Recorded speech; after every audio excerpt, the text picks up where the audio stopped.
We're back for Monday with the town manager this week under beautiful skies. We'll have more on weather in a minute, but we got Chris James here to talk about what's going on with comprehensive planning in Ferdinand. Well, right now, Bradley, we have wrapped up all of our meeting phases. We had a student session back during last school year, and then the week after our 175th celebration wrapped up, we had a pair of individual get-togethers with business leaders and then civic and volunteer organizations to get their feel for things.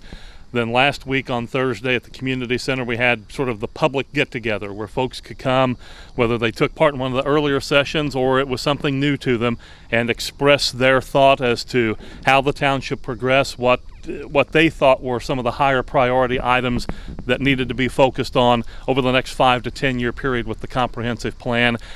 Housing was one of the big topics that came out of both groups that gathered, and were also was one of the main items that came up in our previous sessions, and we've already been working on that, so that was a sort of a help along reminder. Housing is still a big deal. Also, we've heard topics discussing urgent care facilities, jobs for teens, jobs for everyone for that matter, and the jobs and the housing kind of tie together, which we've been working on as well. It was a very good meeting. Didn't have a huge turnout, but we're taking that to mean that people are happy with how the last comprehensive plan has worked out, the guideline that we've used for the town, and we're hoping that we can continue that maneuver forward over the next 5 to 10 years. Our moderator, Kathy Kleindorfer, is taking all of the information that has been compiled, and she's going to put it into a final proposal that'll be handed off to our Plan Commission later this fall. Plan Commission will then go through it and figure out what are going to be the top 3 or 4 priority items that'll go into this plan for the next 5 to 7 years. The town council will then sort of use that as a working guideline. Ken mentioned last Thursday night that before we had our last plan update back in '07, the previous plan was done and then just kind of sat on a shelf and got dusty. We've tried to make this a working, active document and proceed through the checklists, and if an item isn't feasible at one time, we go to the next line on the list and try to work through it, and it's proven very successful so far for us. Now you're trying to draw attention to the teen jobs element. That's not always the easiest thing to do when a lot of businesses don't always bring in teenagers. It is a little bit tricky, and there's no standard answer for it as to how you can work it out. We have some employers in town that focus on more of the teen hiring with our McDonald's and Wendy's. Hopefully Taco Bell will also kind of fit the bill on that as well here later in the fall. A big driver of teen employment is Holiday World, but we're getting into their off-season almost, so that kind of takes away from the market. But we're just looking for those opportunities for the younger people to have job opportunities, whether it's a part-time or a full-time type of job.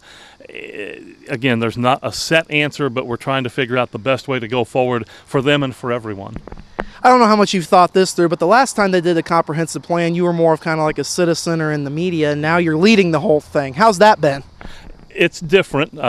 Before, I was just one voice expressing an opinion. Here's what we need to do, or what I think needs to be done. Now I'm on the listening end of what everybody says. Well, this is what we think needs to be done.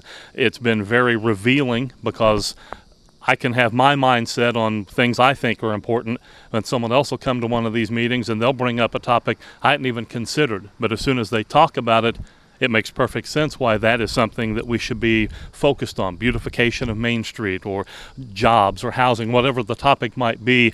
I'm sort of having my eyes opened more to how the community operates. I've lived in Ferdinand 20 years. I've seen a lot of things, but there's still a lot that is being exposed to me from other people in the public saying, well, what about this topic, or what about that, or how come, or why not? And so it's sort of a daily education process for me, and then I'll take a lot of those questions, forward them on to council. Maybe they have thought about it. It may be something completely new to them as well. So it's an ongoing education for all of us. We're trying to continue to make Ferdinand grow and progress in a positive way forward for the next several years. And as we wrap up tonight, it's going to be September tomorrow, and September means Folk Fest. It does indeed, and Folk Fest, ironically enough, was an offshoot of the last comprehensive plan. It was talked about we need more arts and culture in the community, and voila, 2010, here comes the Folk Festival. 6th annual one is coming up. It'll be 2 weeks from this Saturday at the 18th Street Park. Elizabeth Cook is our headliner. come on into town. We're going to have, as best as we can, great weather. We've got a huge amount of vendors in, food, arts and crafts, education and environment, a day worth of great music on the main stage, but we also have a lot of artists on the market stage and some other activities. We've got a Raptor Center visit coming in. I believe they're bringing an eagle in for a show. We're going to have some kids-related activities. Folk jammers will be doing their big jam session up on top of the hill again. The big bounce people will be in for kids to just go crazy on the inflatables through the day. It's going to be another fun day in Ferdinand, and as we get closer to the fest, I'm sure you and I'll converse again about it and get into more of the nitty-gritty on things. So you have the Folk Fest, you have the Heimat Fest. What can you guys do for an encore? I'm content with those two for right now. The tourism department, they've got the next big thing coming with the Chris Kendall Mart, and then also in October something new that I don't have a huge amount of involvement with, but we're going to help out on at town basis, is the Rosenvolk Medieval Festival that'll be on the grounds of the Sisters of St. Benedict in October. So we've got things still coming down the line. The Rosenvolk is brand new, and then obviously Chris Kendall Market, I think it's its 19th year this year. Tourism has been going gangbusters with that for 2 decades, and we just kind of let them do their thing and get out of the way. All right, well, thank you for your time, Chris. Thank you, Bradford.